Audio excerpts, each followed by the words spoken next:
Magandang araw po sa ating lahat, mga kapatid. At pasalamatan natin ang ating Panginoon, nagbigay sa atin ng pagkakataon muli na makapag-aral ng kanyang mga banal na salita. Nawa po maging malinaw ito sa inyong pakinig upang maunawaan natin po ang huling aklat ng Biblia. Siya na pong magwawakas, siyang pangwakas, magwawakas ang kasaysayan ng mundo dito po sa aklat na ito. At siya pong naglalahad-lahat upang tayo po'y makapaghanda, lalo na po ang nalalapit na pagdating ng ating Panginoon sa pangalawa. At atin pong hilingin sa Panginoon na pangunahan tayo sa hapong ito sa kanyang banal na Espiritu upang maunawaan natin ang ating pag-aaralan. Dakilang Ama, mas salamat sa mga biyaya at pagpapala. Pagpalain na yung pag-aaral ngayong hapon, ang mga tagapakinig, makapakinig nito, lalo na po sa huling aklat ng Biblia, na siya pong magbibigay sa amin ng paghahanda sa huling kasaysayan ng mundo, na siya na pong magtatapos ng Ebanghelyo na nawa maunawaan ng bawat isa. At patawad sa mga pagkukulang at pagkakasala sa pangalan po ng aming Panginoong Hesus. Amen. Ngayon ay atin pong buksan ang pinakahuling nagdala ng hula, magbibigay sa atin ng malinaw na pagkaunawa po sa huling kasaysayan, lalo na po sa kasaysayan ng mundo, kasaysayan ng iglesia, at lalo na sa nalalapit na pagdating ng ating Panginoon. At kung ating tingnan po ang Revelation, isulat po ito 96 AD ni Juan Revelador, at si Juan po ang binigyan ng panahon, pagkakataon na maisulat lahat ang mangyayari sa mundong ito mula sa panahon ni John hanggang sa second coming. At atin pong nalaman na ang Apokalipsis po, siya nang magwawakas sa Ebanghelyo ng ating Panginoon. Ang mga gawain nila ni Pablo noon, sila po ang nagbukas ng Ebanghelyo para mabuksan sa buong mundo ang Ebanghelyo. At alam natin na matay si Pablo nasa mga taong 64 or 65 AD. Ibig sabihin po, hindi naabot ni Pablo ang Revelation. Kaya itong Revelation dahil 96 AD po, hindi niya naalaman. At lalo na po ang mga kasaysayan sa huling iglesia na hindi na po naipakita kay Pablo kundi kay Juan. Kaya po tayo ay magbukas ng Revelation. Magkaroon po tayo ng summary na pagbubukas dahil ito po ay napakahalaga. Now, ang Revelation, siya pong magtatapos, magwawakas. Siya yung Omega sa history. Ang Genesis ang beginning, siya ang Alpha, ito naman po ang Omega, siyang magtatapos. At dahil siyang magtatapos, para po sa huling mga henerasyon, ito ay matutuon sa ating panahon na tayo na po ang pinagkalooban ng Revelation. Ang kay Pablo po, napakahalaga din yun, mga sulat ni Pablo, ngunit ang kay Pablo, hindi pa doon magwawakas. Dito po sa Revelation, magwawakas ang lahat. Ngayon po, kailangan nating mabuksan at maunawaan ang aklat ng Apokalipsis dahil napipinto na po, na matatapos na ang kasaysayan ng mundo. Kailangan maraming mga taong makaunawa ng aklat na ito. Now, kung ating tingnan ang Revelation, dito na po ang final events. Pangwakas na kasaysayan dito na sa Revelation. So, tandaan natin, kahit napakaraming sulat ni Pablo na mga naiwan sa Biblia, ngunit hindi po si Pablo ang magwawakas, kundi ang Apokalipsis. So, kaya nga po, kailangan mag-aral tayo ng malalim pa dahil narito na tayo sa pangwakas. Nakita natin ang mga palatandaan sa buong mundo at ang ating Panginoon mismo ang nagpakita po nito sa Apokalipsis noong 96 AD. Pinakita na niya hanggang bagong langit at bagong lupa. Kaya po yung mga kasaysayan ng iglesia ay atin po makita, lalo na po ang 7 churches, pinakita na dito kung ano ang kahulugan na dapat maunawaan nating lahat. Ay lalo na po ang kasaysayan ng kanyang iglesia na kung saan magtatapos po sa ikapitong iglesia at ang Panginoon ay darating na. Ang unang iglesia, ang kasaysayan niya natapos na, pangalawa, pangatlo, pangapat, panglima, hanggang pampito. Narito na po tayo sa pangpito ngayon at pagkatapos mo ng pangpito, babalik na ang ating Panginoon. Dito po ipinakita maraming mga false doctrines, no? Mga tinatawag pong false dahil hindi tunay na mga aral na inaaral sa mga Kristiyanos na kung saan nag-aral din ng Biblia, ngunit hindi nila natagpuan ang tunay na kahulugan, lalo na ang tunay na iglesia at ang tunay na aral sa huling panahon. At kung tingnan natin ang sa ikapitong iglesia, sa 7 churches sa ikapitong iglesia, dito na po magwawakas at ipinakita dito sa huling aklat na ito na ang pagbabalik ng ating Panginoon siyang pinakasentrong tema ng aklat ng Apokalipsis. Alam niyo po, mapalad ang mga taong nag-aaral po ng aklat ng Revelation. No? Napakapalad kung atin pong maunawaan ang aklat ng Apokalipsis. Ay po dito, mapalad ang bumabasa at ang nangakikinig ng mga salita ng hula at tumutupad ng mga bagay na nangasusulat doon sapagkat ang panahoy malapit na. Napakaganda po kung ating saliksikin ang Biblia, lalo na itong huling aklat. At huwag po kayong magpahuli.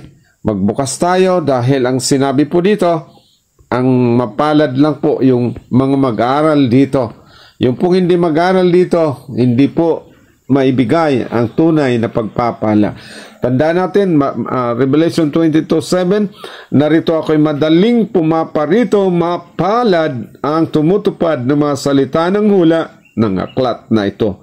So, ang mga mapalad lang po sa aklat na ito na binanggit ay yung pong nagbubukas, nagbabasa, makikinig. Sila lang po ang mapalad. At panahon na para buksan po ang aklat na ito. Sinabi po dito, 22:10, at sinasabi niya sa akin, huwag mong tatakan ang mga salita ng hula ng aklat na ito sapagkat malapit na ang panahon. So, dahil malapit po ang panahon, huwag na nating isara, kundi huwag nang tatakan, huwag nang silyuhan, buksan na po siya. Ang ibig sabihin, buksan na. Kaya nga po, yung hindi pa nagbubukas, magbukas na po tayo ngayon. Dahil po, kung hindi pa ninyo bubuksan yan, hindi po maging kabilang ang hindi pa magbubukas ngayon. May babala po dito na ipinakita ang Diyos. Ang sabi, aking sinasaksihan sa bawat taong nakikinig sa mga salita ng hula ng aklat na ito, kung ang sino man ay magdagdag sa mga ito, ay daragdagan siya ng Diyos ng mga salot na nakasulat sa aklat na ito. At sa versikulo 19, ang sabi po dito, at kung sino man ang mag-alis sa mga salita ng aklat ng hulang ito, ay aalisin ng Diyos ang kanyang bahagi sa punong kahoy ng buhay at sa bayang banal na nakasulat sa aklat na ito. So, ibig sabihin po, walang maidagdag, walang magbabawas. So, kung walang bawas, ang tanong po, kayo ba ay kumpleto na sa pag-aaral? Baka po may kulang pa kayo sa pag-aaral. Dahil kung ating pansinin itong dalawang versikulong ito, dalawang talatang ito, huwag magdagdag, huwag sumubra, huwag magkulang, huwag bawasan. Ibig sabihin po, huwag magkulang sa pag-aaral. So, dahil kailangan po, buksan natin itong aklat ng Apokalipsis dahil itong napakahalaga. At kung ating tingnan po mga summary, bubuksan natin muna ang mga summary dito, lalo na ang chapter 4 ng Revelation. Itong 24 elders pinakita. Sino sila? Makita po natin sa kasaysayan dyan sa Revelation, pinakita na malinaw ng Diyos na ang langit mayroon na doong 24 matatanda na ipinakita. At sa chapter 5 and 6, pinakita po ang 7 silyo, na dito po sa 7 silyo, pinakita din dito na may kasaysayan na 7 sa isang relihiyon. Religious history po ang ibig sabihin dito, na kung ating pag-aaralan, dyan yung makikita kung nasaang history na po tayo ngayon. Itong unang history, pangalawang history, ikatlo, ikaapat, ikalima, ikaanim, ikapito, nasaang history na tayo. Dito po makikita sa Revelation. Ito pong sa 7 seals. Ngayon, bakit kabayong pinakita? 4 na kabayong nauna Pagkatapos po mga kaluluwa sa ilalim ng altar, pagkatapos po narito ang signs, mga palatandaan ng pagparito ng ating Panginoon, at pagkatapos sa ikapito po, ito na yung kalahating oras na magkaroon ng silensyo doon po sa langit. Na kung inyong buksan ang Revelation chapter 8 verse 1, makita po natin na mayroong silensyo sa langit na kalahating oras. Ito po nakasaad. Ating bulay-bulayan po ito. At nang buksan niya ang ikapitong tatak, ay nagkaroon ng katahimikan sa langit na may kalahating oras. So, isipin niyo po, yung ikapitong tatak pala, may kalahating oras na katahimikan. So, dito po makita ninyo, unang silyo, ano pong kahulugan? Bakit diyan ang ipinakita? Puting kabayo, pulang kabayo, itim na kabayo, at itong putlang kabayo, at yung pang iba, at yung katahimikan sa langit ang pangpito. Bakit ipinakita po yan? Kailangan maintindihan natin yan dahil napakaganda po kapag nabuksan sa ating kaisipan at sa pag-aaral natin.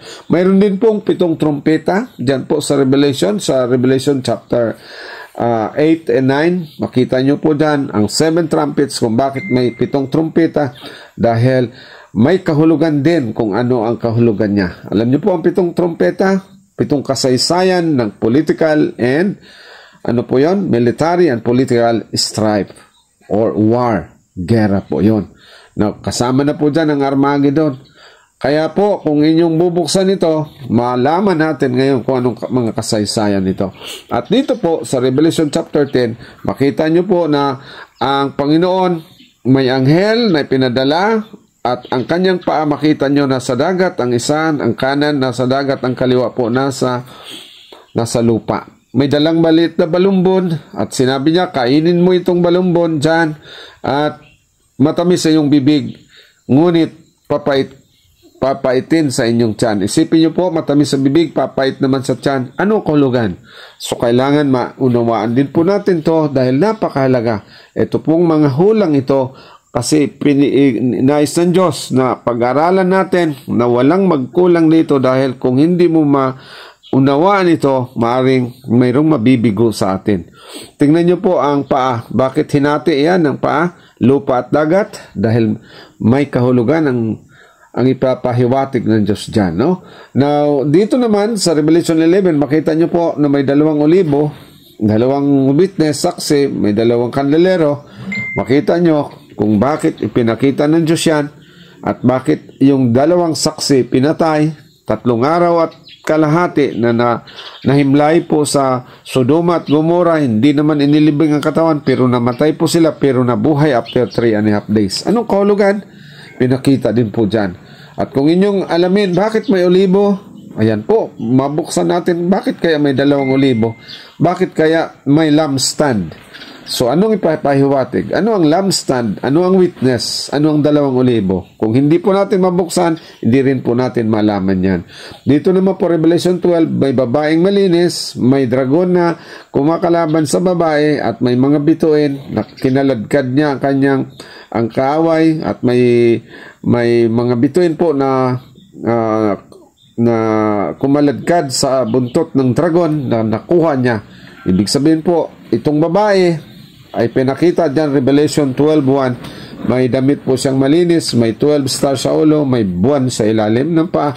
Anong kahulugan niya? No? So kung ating pag-aaralan ito, napakaganda hanggang maintindihan po natin ang Revelation. Sa Revelation 13, nandyan na po ang hayop na hindi maintindihan, at yung sinabi pong 666 hindi natin maintindihan, nandyan po sa Revelation 13, pero ibinigay na malinaw para maintindihan natin, para po hindi tayo makapasok, hindi tayo magpailalim, hindi natin matanggap ang marka ng hayop sa ating noo at sa ating kamay. So maingat po tayong mag-aral, no? Napakaganda. Revelation 14, yan po, makita nyo Revelation 14, may mga anghel na 3 na lumilipad, may dalang mabuting balita sila. At yan pinakita kung ano ang kahulugan nitong 3 anghel, at dalahan ng balita ang buong lupa, dahil nais ng Diyos maliwanagan tayo sa pabalitang dala ng 3 anghel. At anong pabalitang ito? 3 pabalita ng 3 anghel Tatlong mga mensahero po na ipinadala, at dito po makita natin ang pangwakas na mensahe na ibinigay ng Diyos para mahanda tayo sa paghahatol, para maging handa tayo anumang oras darating ang Panginoon. Kaya po nariyan ang mensahe yan, at ang mensahe po ng Revelation 14 para maihanda ang 144,000. Yan po sa Revelation 14, makita nyo sa verse 1. Tingnan nyo po ang Revelation 14:1. Makita natin, ito na ang paghahanda ng ating Panginoon. At tumingin ako, narito ang kordero na nakatayo sa bundok. Nakatayo sa bundok ng Sion, at ang kasama niya ay 144,000 may pangalan niya at may pangalan ng kanyang ama na nasusulat sa kanya-kanyang noo. Kung tingnan nyo po dito, sino sila? At kung ating tingnan kung sino-sino ito sila, mapag-aralan natin kung sino-sino sila. Dito po 4, 5, at dito sa 6 hanggang 12, doon natin makita kung sino-sino sila kung ating mabuksan, no? So napakaganda kung ating pag-aralan sila. At Revelation 4, ito na po Revelation 14 at Revelation 18, yan na po isang anghel, makita nyo, bali maglilipad sila na magdala ng ebanghelyo. Makita nyo po kung anong mga kahulugan ng mga ito. Revelation chapter 15, ito ng preparasyon sa 7 salot. Ipinakita po dyan, bago darating yan, kaya inihanda na tayo sa mga karanasan, na ang mga karanasan, mapait man na karanasan na yan, dadanasin nating lahat. Pero tayo magtagumpay kapag tayo po ay kasama natin ang ating Panginoon. Pag tayo ay hindi humiwalay sa ating Panginoon, kasama natin siya, magtagumpay po tayo. At dito, may 7 galit ng Diyos na ipinakita. Dito sa 7 galit niya, 7 last plagues. Unang galit hanggang ikapito. Sa ikapito po, babalik na ang Panginoon sa pag dumating na ang ikapitong galit niya. No? So, iyan po ibubuo sa Revelation 16 at Revelation 17. Pinaalam sa atin po na may hayop na magpapainom sa buong lupa ng alak, na ito na pong ipapainom na nakakalasing, na ang ibig sabihin po, mga aral na nakakalasing sa lahat ng tao, maging hari ka man, maging anuman ang ranggo mo dito sa lupa, mayaman ka man, dukha ka man, bata, matanda, dalaga, binata, papainumin po lahat. At ito pong nakakatakot dahil sila po ang kaaway ng Diyos. No? So, ito pinakita sa Revelation 17 at sa Revelation 18 po, dadalhan siya ng ebanghelyo nitong anghel na ito para maliwanagan itong mundo.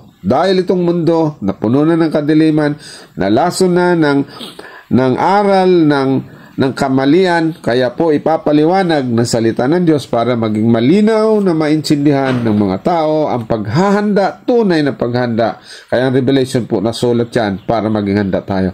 Ito po, Revelation 17, ipinakita dito na ang babaeng ito na nakatayo o nakaupo sa sanghayop, may dalang kupa, may dala siyang alak, may dala siyang ipapainom sa lahat ng tao sa buong mundo.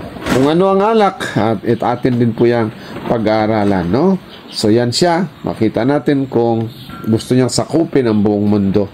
At sa Revelation 20, dito na po makita yung lahat na hindi po nagtagumpay, hindi nakapaghanda, hindi naging mapalad, dito po sa huling pangwakas na kasaysayan, papakita kung ano ang maging hatol ng Diyos sa lahat na nabigo na pagkaunawa sa Apokalipsis, at lalo na po sa 144,000 na ito na po ngayon ang panahon na magsisilyo ang Diyos. At dito, pangwakas na po, pinakita na kung saan pupunta, anong kahinatnan ng mga hindi maligtas. Dito po, Revelation 20. Sa 21, ito sa 20 pa rin po ito, si Satanas, kung ano siya, anuhin siya ng Panginoon, anong hatol ang para sa kanya, pinakita na rin po diyan, no? Then, pinakita din na sa 19, ang kordero ng Diyos, na siyang Word of God, na siya pong naging tao, namatay sa atin, at siya rin po ang babalik. May dala siyang karit, nabuhay siya, namatay siya, nabuhay, pumanik sa langit, pumaroon sa langit, pabalik, na may dala na po siyang mag-aani na siya sa bawat kaluluwa pong kailangang maligtas sa pagbalik ng ating Panginoon. Kaya alamin natin lahat ito, pag-aralan lahat, dahil po ang ating pupuntahang lugar, napakagandang lugar. Ito na po ang siyudad ng Jerusalem, na kung saan doon ang Panginoon, naroon din ang kaniyang kung makita nyo po ang mga maligtas, papusubutin tayo ng maputing damit. At itong kahulugan, ang maputing damit, yan ang damit ng katuwiran, malinis na karakter ng ating Panginoon. Lahat ng nagbago, lahat ng nagsisi, lahat na nabago ang kanilang karakter, ang kanilang kaugalian, na hindi na kanilang sarili na ugali ang kanilang dala. Sila'y magtagumpay, sila po'y susuot ng damit, na ito na po ang uniform sa langit. Kapag tayo po'y maligtas, uniform na ang ating ugali doon sa langit, na magsuot ng damit ng karakter ng ating Panginoon. Kaya sana matuto po tayong lahat upang hindi po tayo mabigo, no? At doon, malaya na po tayo kasama ang Panginoon. Hindi na tayo niya iwanan sa paraiso niya, sa Garden of Eden. Bubuksan niya ang kahoy ng buhay, kakain muli tayo sa tubig ng buhay, makakainom tayo sa lugar kung saan napakagandang lugar, nariyan ang lahat ng mga nilikhang napakaganda. Tayo po ay makakadalaw doon, titira tayo sa walang hanggan. Wala nang katapusan na kasama natin ang ating Panginoong Jesucristo. Kasama rin ang Ama hanggang sa walang hanggan. Sana po sa revelation na ito, hindi tayo mabigo na mag-aral, no? So yung mga hanggang kay Pablo lang na nag-aral, hanggang kay Pablo lang, dagdagan nyo pong pag-aral hanggang revelation. Kung hindi nyo man alam, kumonsulta po kayo sa aming simbahan, sa ating iglesia, sa iglesyang ito, dahil atin na pong sariwain ang mga yan hanggang sa malinaw nyong maunawaan. At lalo na po ang pagsisilyo ng Diyos sa panahong ito at ang pangwakas ng mensahe para mahanda tayo sa panahon ng paghatol. At yung paghatol na yan, yung hatol po na pag-imbestiga sa atin at hatol para hatulan ang ating buhay, hahatulan na ngayon kung para sa buhay tayo o para sa kamatayan, na sana po sa buhay tayong lahat. Na sana walang mawala sa atin, mag-aral tayong lahat upang sa gayon mabibless ang ating buhay, ang ating pamilya, mga anak, walang mawala sa ating lahat. Magwawakas na man ang kasaysayan, tayo po ay siguradong ligtas sa piling ng Panginoon dahil sinamahan niya tayo at tinuruan tayo, nabigyan ng instruction, gaya po ng sinasabi po ng Revelation. Tingnan niyo po ang nakasaad sa Revelation chapter 3, narito lahat dito sa Revelation ay yung mga kapalaran po ng mga tao, no? Kung makita nyo dito, ang mga may pakinig ay makinig sa sinasabi ng Espiritu. Isipin nyo po yun, kung may pakinig tayo, ano man ang sinasabi ng Espiritu sa mga iglesia, yan po ang nais ng Panginoon. Kailangan maintindihan natin, dahil kung wala tayong pakinig, hindi mo malalaman kung saan ka. Dito rin po, makita ninyo. Ito yung mga pakiusap ng ating Panginoon, no? Ang may pakinig ay makinig sa sinasabi ng Espiritu ng mga iglesia. Napakaganda po na talagang buksan na natin ang ating pakinig ngayon, dahil kung mabuksan natin ngayon ang ating pakinig, ay maintindihan natin ito at baka po sabihin natin, maisigaw natin ang papuri sa ating Panginoon na hindi na tayo magsisisi kailanman, no? So, kung may mga pakinig po tayong lahat, hindi po kayo magsisisi kapag tayo po ay tuloy-tuloy na mag-aral. At ito po nakasaad din, no? Revelation 22:7. Ang may pakinig ay makinig sa sinasabi ng Espiritu sa mga iglesia.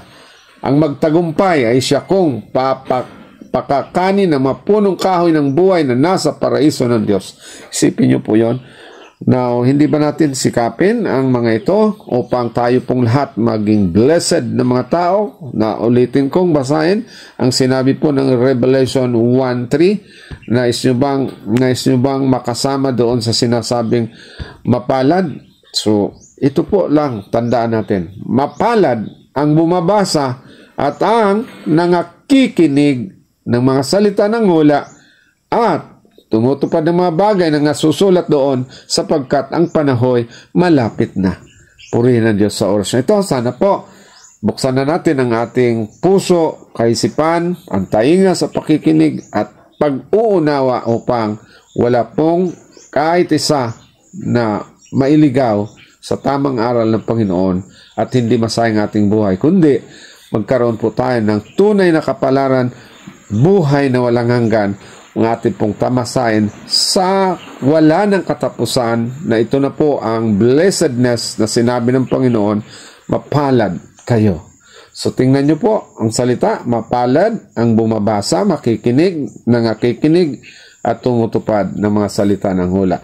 May isa pang mapalad dito na kung mabuksan din natin to, isa pa po ring mapalad dito dahil ang gusto ng Panginoon na maintindihan mo ito, mapapalad ang mga nangaghuhugas ng kanilang damit upang sila'y magkaroon ng karapatan sa punong kahoy ng buhay at makapasok sa bayan sa pamagitan ng mga pintuan. Purihan ng Diyos. Pagpalain po ang bawat isa, lalo sa manakinig, at ating hilingin sa Panginoon na mabuksan ang ating tainga, ating pakinig, ang ating kaisipan, ang ating puso, na ito'y palambutin ng Panginoon at bigyan tayo ng higit na karunungan ng Diyos na tayong lahat maging mapalad sa karawang darating.